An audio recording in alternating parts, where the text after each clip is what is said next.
Breathing को जो है ना पैटर्न को वो कर देती है, तो it's less lead to be जो लंग्स के जो एयर और इन एंड आउट जो लंग्स होते हैं उसके अंदर ऑब्स्ट्रक्शन कॉज हो जाती है बेसिकली, ठीक है। तो इट्स कॉजेज के वो ब्रोंकाइटिस की वजह से हो, रिपीटेटिव अस्थमा की वजह से हो, किसी को कॉन्जेनाइटल अस्थमा होता है उसकी वजह से भी होता है। अक्यूट ब्रोंकाइटिस क्या होता है बेसिकली, ट्रेकिया का इन्फ्लेमेशन या ब्रोंकाई जो ट्रीज होते हैं ना लंग्स के अंदर, जस्ट लाइक आपने लंग्स की स्ट्रक्चर जब हमने पीछे देखी तो ट्रीज बने होते हैं, छोटे छोटे ट्रीज बने होते हैं, तो उसको बेसिकली क्या बोलते हैं, ब्रोंकाई बोलते हैं। ये self limited and short duration pulmonary few pulmonary sign के अंदर होता है। सम कंडीशन जो है ब्रोंकाइटिस होती किस वजह से, केमिकल इरिटेशन, जो लोग इंडस्ट्रीज के अंदर काम करते हैं उनका एक्सपोजर होता है डायरेक्टली केमिकल के साथ, उनको ब्रोंकाइटिस कॉमन होता है, उनको ज्यादा ऑब्स्ट्रक्टिव पल्मोनरी डिजीज के चांसेस होते हैं। स्मोक, अगर फ्यूमेस जैसे जो लोग गैस गैस सिलेंडर्स की जिनकी शॉप्स होती हैं, वायरल इन्फेक्शन जैसे इन्फ्लुएंजा हो गया, मीजल्स हो गया, चिकन पॉक्स हो गया, वूफिंग कफ हो गई, उसकी वजह से भी क्या होता है, ब्रोंकाइटिस कॉमनली होता है।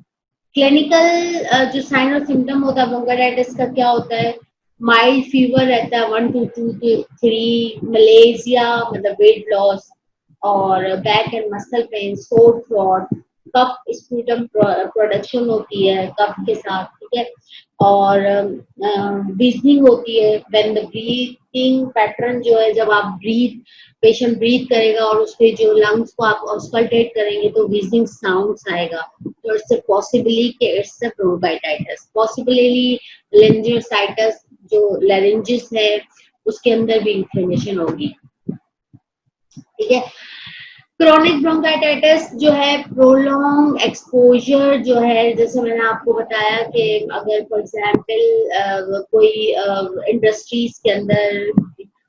केमिकल्स के अंदर काम कर रहा है और उसका रोज का एक्सपोजर है और lead to be chronic bronchitis, क्योंकि उसको रोज जो है वही उसके जो एयरवे पैसेज है और उसी स्ट्रक्चर से पास हो रहे हैं, तो उसके अंदर जो है टाइटस हो गया है, तो उसके क्रोनिक हो रहा है, प्रोलॉन्ग एक्सपोजर उसी चीज से हो रहा है, हाइपर सिक्रीशन उसके अंदर ज्यादा हो रही है, तो लीड टू बी लार्ज जो है ब्रोंकाई है, जो लार्ज एयर पैसेज है lead to into the lungs के, ज्यादातर चांसेस है कि लंग्स के थ्रू जो है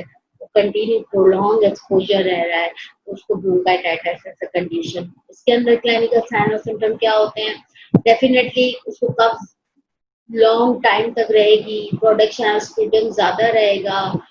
मॉर्निंग के अंदर वर्स होगा, evening then at the midway, जो जैसे वो उठ रहा है तो उसकी कफिंग ज्यादा होगी, शाम के अंदर भी ज्यादा होगी, लेकिन मिड डे जैसे दोपहर का और रात का टाइम जो पीरियड होगा उसके अंदर उसको कफ कम होगी। रिड्यूस चेस्ट एक्सपेंशन, जो जैसे डायफ्राम जो है जैसे आउट होता है तो डायफ्राम डिप्रेस होता है, जब ऑक्सीजन इन होती है तो चेस्ट एक्सपेंशन होती है, तो उसका जो चेस्ट एक्सपेंशन होगा वो कम हो जाएगा। वीजनिंग व्हेन द ऑस्कल्टेशन, जब पेशेंट की क्रोनिक ब्रोंकाइटिस की करेंगे तो वीजनिंग साउंड आएगा, fever, shortness of breath, cyanosis मतलब bluish discolouration of the skin and mucus membrane, exercise tolerance उसकी कम हो जाएगी, क्यों, क्योंकि लंग्स जो है उसका जो ब्रोंकाई है, जो ट्रीज है, वो इन्फ्लेमेशन की वजह से जो है उसको ऑक्सीजन को इतना ज्यादा कैरी नहीं कर पाएंगे, तो वो क्या होगा, जो एक्सरसाइज की टॉलरेंस होगी वो कम हो जाएगी। This is the basically normal bronchi, this is a chronic bronchitis. ये देखिए इन्फ्लेमेशन हो गई है म्यूकस मेम्ब्रेन की, तो ये क्या हो जाता है, इन्फ्लेम्ड हो जाता है, तो उसके अंदर जो है ऑक्सीजन जो है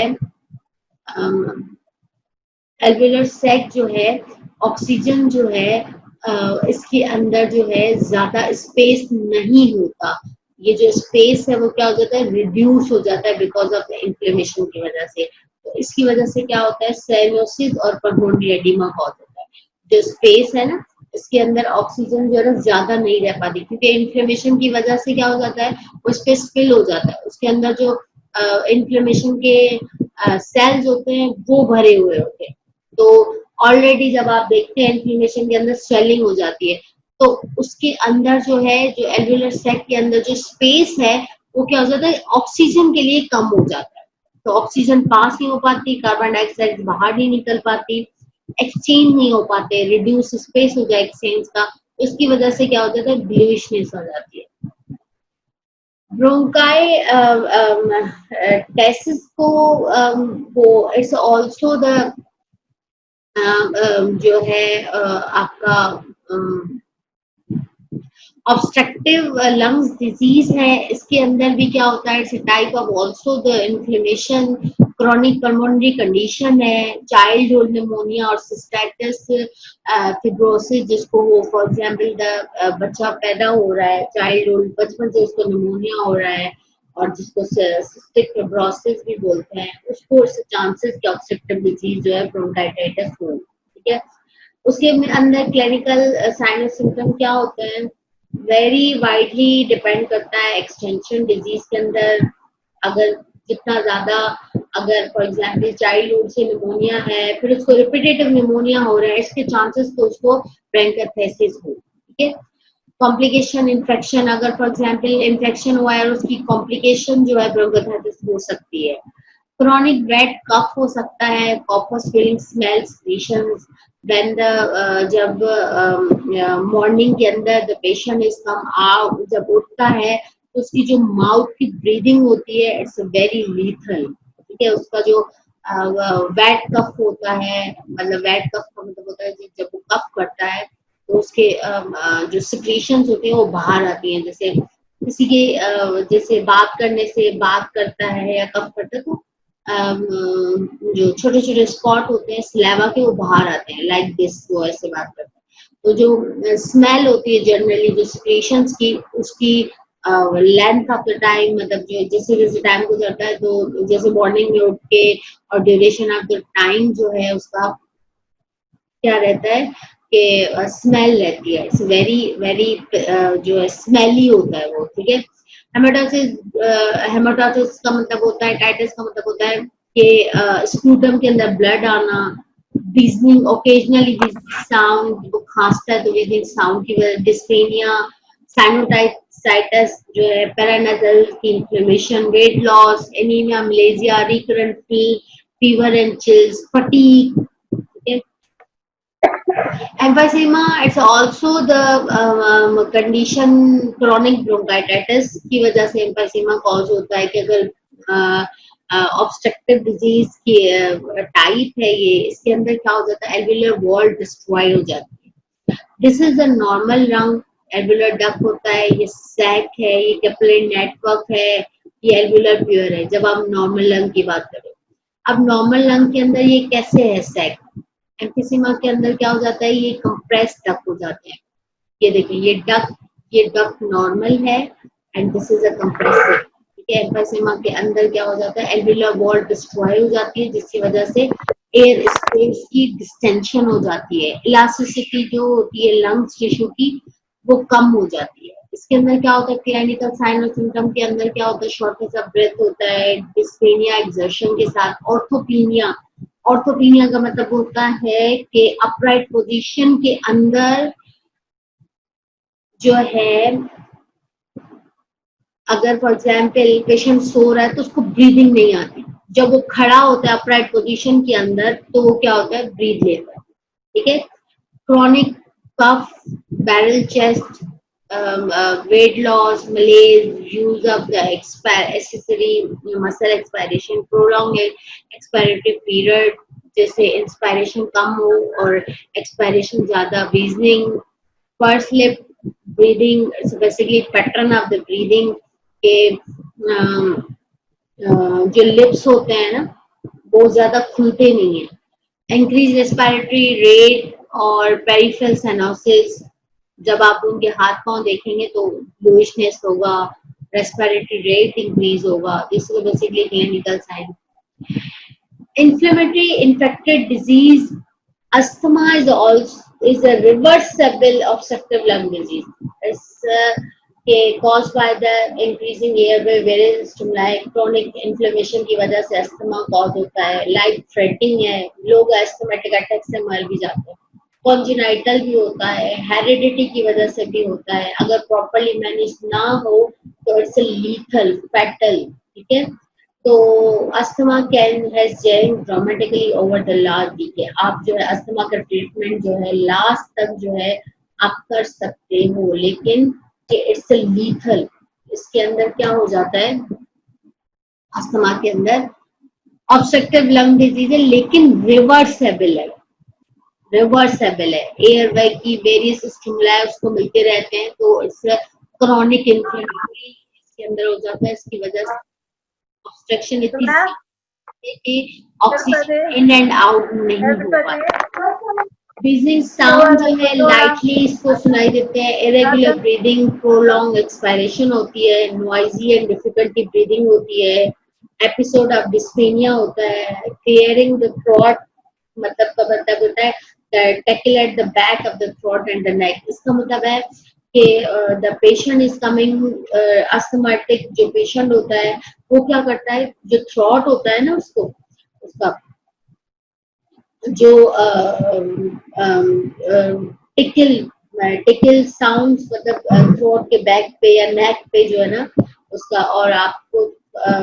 जो मेजर साइन है आपको जो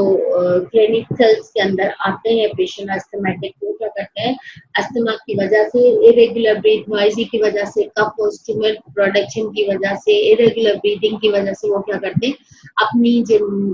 शोल्डर्स हैं उसको राउंडेड बना देते हैं। आपके बहुत सारे पेशेंट आपको ऐसे आएंगे राउंडेड शोल्डर के साथ, बिकॉज ऑफ द अस्थमा, कि उनकी आदत बन जाती है कि वो बैठते ऐसे हैं कि उनके शोल्डर जो है राउंडेड हो जाते हैं, मस्कुलर